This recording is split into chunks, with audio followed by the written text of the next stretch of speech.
Darkness is the absence of light. Without light there can be no darkness. Do you notice the inconsistency here? Without light, of course there is darkness, as we define darkness to be the absence of light. I think the confusion arises from the lack of distinction between whether we are trying to refer to the concept itself or to the definition of the word. In our language, we might define apple to refer to the physical thing that you and I call an apple. If we did not have something within our language to allow us to refer to the physical concept, it would not necessarily mean that the physical thing did not exist, only that we could not understand or discuss it.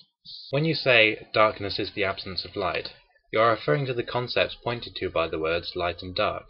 To say, without light there cannot be darkness, is a clear breach of these meanings of the words, and within our language, we can clearly understand the meanings of light and the meanings of darkness. What would be more correct to say is that, without a definition for light, there cannot be a definition for darkness. Notice that this does not entail the non-existence of the concepts which we understand the words to point to within our own language. Suppose there were a world with no light. From our perspective, in our world, and with our understanding of what light is, we can say that this hypothetical world is dark, given its absence of light. It is meaningful from our perspective.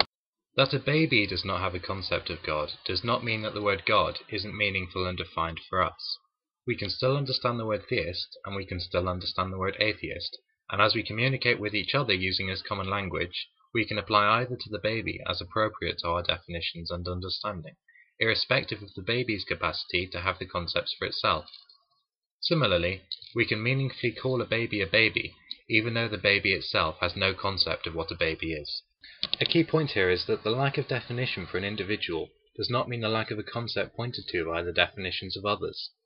If you wish to argue instead that atheism should not be defined simply as the lack of a belief in a God, but as the conscious rejection of a belief in a God, then that is a different argument entirely.